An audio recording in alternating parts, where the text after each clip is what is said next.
Victoria sent me a video with this guy, Greg Braden, 2 Gs, 3 actually. There's one in the beginning and 2 at the end. I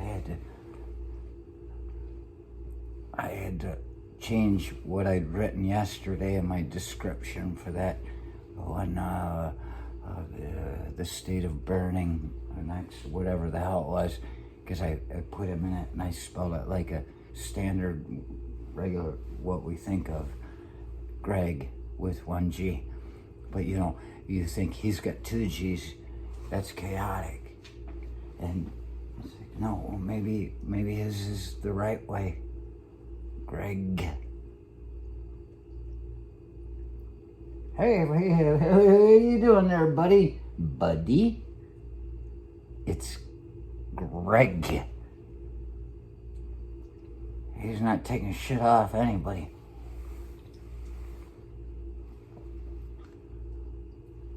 And Bruce Lipton, Dr. Bruce Lipton. They'd been working together for years, I guess. But she sent me this video, said, watch about the 18-minute mark. I haven't gotten that far yet. I just started watching it.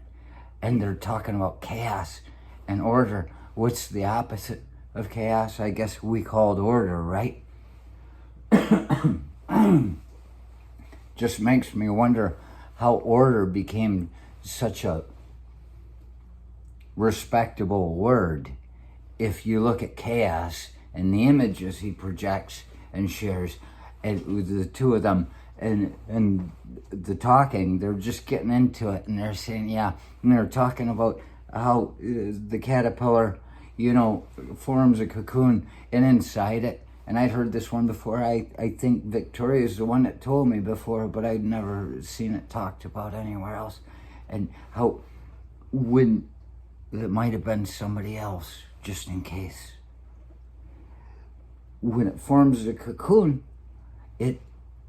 all its cells go to like mush, and they're calling this chaos, and they speak of the difference between chaos and random. Random is just something that seems to happen, but chaos, they say, chaos has a depth, I don't want to even use the word order, a reality, which is so deep that we don't quite understand it, because these, the cellular mush of a caterpillar and its chrysalis in the cocoon state,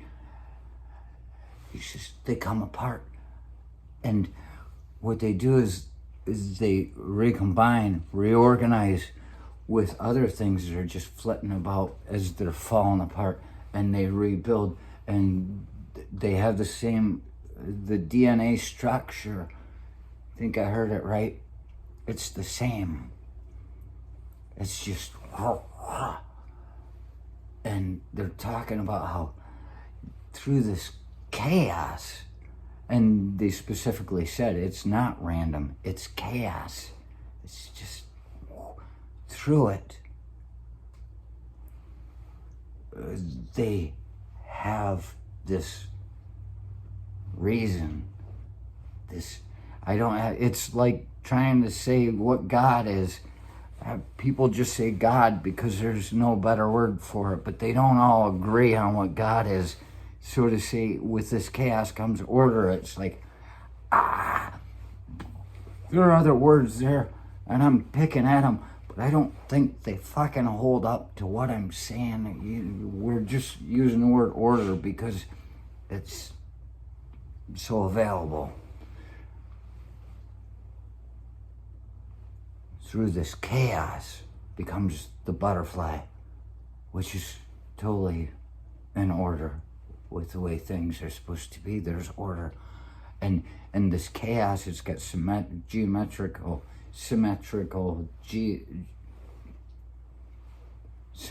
geometry and stuff. It does have this, what we call order. And so you got chaos on one side, order on the other. But the thing with chaos is it knows what it's doing.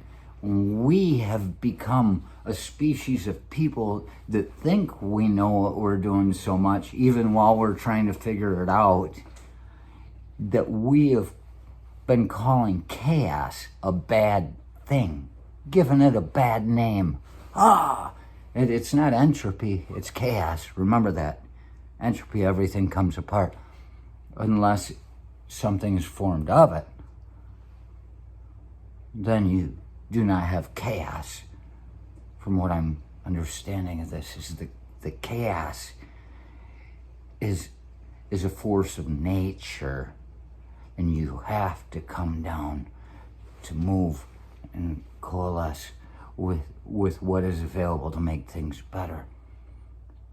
So, if that's the case, wouldn't you have to say chaos is beautiful? And you think about it, chaos looks at this thing we've taken, trying to redirect things in our own way and plan the future when we're just nothing but bugs. It looks at us and it says, you're doing it all wrong. I mean, jeez. Giving chaos a bad name.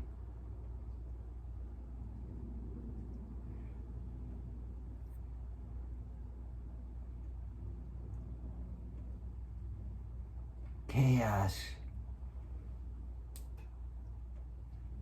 must just, I wouldn't say despise us.